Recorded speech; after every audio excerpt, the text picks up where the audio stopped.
महाराज जी, परम पूज्य प्रातः स्मरणीय श्री गणेश दास भक्तमाली जी के चरित्र में हमने पढ़ा,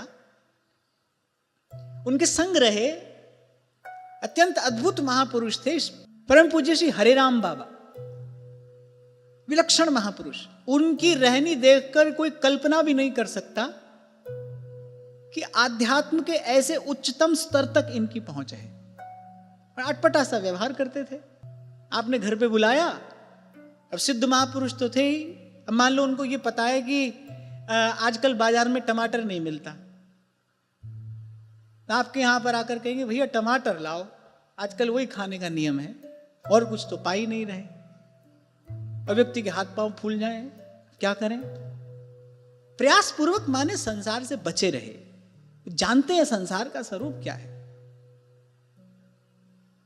जैसे आपको उस दिन कहा था ना मैंने, भाई नींबू को थोड़ा निचोड़ो खट्टा, बहुत निचोड़ो खट्टा, आप भी निचुड़ जाओ उसके साथ तो भी खट्टा है। ऐसे संसार है, कुछ भी करो, इसकी अंतिम परिणति, अंतिम परिणाम, आखिरी सार जो इससे निकलता है वो द्वंद्व ही है। इसलिए श्री महाप्रभु कह रहे हैं कि सकहीं कर सको ना भाई, फिर तो यही करना चाहिए, सकहीं तो सब पर पंच तज, कृष्ण कृष्ण गोविंद कहे। यही सुदामा कुटी में विराज रहे थे, तो एक बार उनका कूल्हा टूट गया, तो कोई चलने फिरने की सामर्थ्य थी नहीं, यहीं पर ऐसे वस्त्र डालकर बैठे रहते थे, भजन करते थे। और अद्भुत महापुरुष, भगवत साक्षात्कार संपन्न, देखकर आप अनुमान नहीं लगा सकते, कल्पना भी नहीं कर सकते, ऐसी विलक्षण उनकी रहनी। नजर लगती है,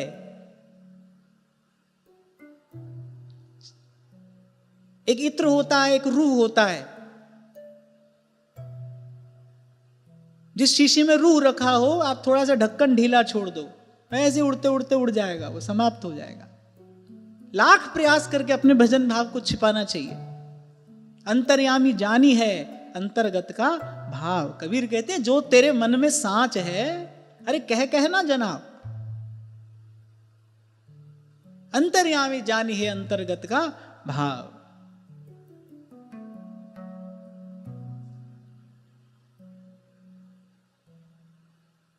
तो पूज्य श्री मलुकपीठ वाले महाराज श्री सुना रहे थे ये प्रसंग। फिर हमने महाराज जी के चरित्र में पढ़ा, कोई श्रद्धालु माता थी, वो कुछ फल और भेंट लेकर आ गई उनके पास, प्रणाम किया। क्यों आ गई मेरे पास? अच्छा, ऐसी वस्त्र डालकर बैठे रहते थे। अरे भैया इस प्रकार से बैठा हूं, क्यों आ गई मेरे पास? खैर बेचारी ने आकर प्रणाम किया, सब फल भेंट जो था सन्मुख रख दिया। क्या चाहती है, कहां से आई है, मां का नाम क्या है, बाप का नाम क्या है? अब ये तो वैसे साधुचित व्यवहार नहीं है, किया। कुछ 50-60 वर्ष की उस माता की अवस्था रही होगी, पर इनकी अवस्था थी उस समय कुछ 100 के करीब। फिर उससे धीरे से पूछा, ब्याह हो गया? अब तो वो बेचारी थोड़ा झेप गई, तो उसने कहा नहीं महाराज, पिता बहुत छोटी अवस्था में चले गए, माता की परिवार की जिम्मेदारी आ गई, तो मैंने विवाह नहीं किया। अभी बोल ही रही थी, तो बोले मैं तो बहुत बूढ़ा हो गया हूं, क्यों आई है यहां? मैं तो बहुत बूढ़ा हो गया हूं। अब तो आया उसको गुस्सा, अरे तुम साधु हो, तुम साधु होकर ऐसी बात करते हो, जाने क्या क्या बोला। जाने लगी तो बोली जा, लेकिन ये ले जा, जा किसी अच्छे साधु को दे, पता नहीं किसके कहने से तू यहां आ गई, मैं तो साधु नहीं हूं, या किसी अच्छे साधु को, भले साधु को जाकर दे। अच्छा, वो भी आवेश में थी, उसने भी वो भेंट फल उठाया और चल दी। और पूज्य महाराज श्री सुना रहे थे, बोले हम वहीं पर थे, हमने जाकर कहा बाबा आपने ऐसा क्यों किया? तो बड़े सरल हृदय से बोले भाई बड़ों की आज्ञा है, परधन परतीय बंचु, दोनों ही वस्तु सामने थी। तो महाराज जी ने कहा आप तो बूढ़े हो गए। बोले ये आसपास वाले ये देखेंगे क्या कहेंगे, 100 साल का बूढ़ा साधु है और इस प्रकार बतियाता है, इस प्रकार हंसता बोलता है। तो उन्होंने पूछा वो फिर आ गई तो?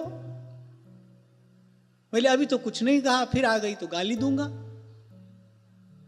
और बोले फिर भी आ गई तो पास में डंडा रखा था, छड़ी रखी थी, उठा लिया। विनोद हो रहा था। महाराज ने भी पूछा अगर फिर भी आ गई तो कहते फिर रोने लगे, फिर रोने लगे। बोले अगर साधु के वेश में इतनी ही श्रद्धा हुई ना तो बोले फिर उसको ऐसी बात बता दूंगा कि कन्हैया उसकी आंख के आगे से हटेगा नहीं।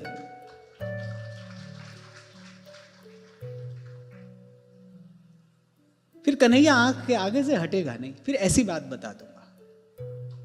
कहने का मेरा तात्पर्य केवल ये है कि आ भी जाए भक्त पहचान में, न भी आए, और फिर वैसे भी भक्त की गति कहां तक है ये तो भगवान के अतिरिक्त कोई नहीं जानता।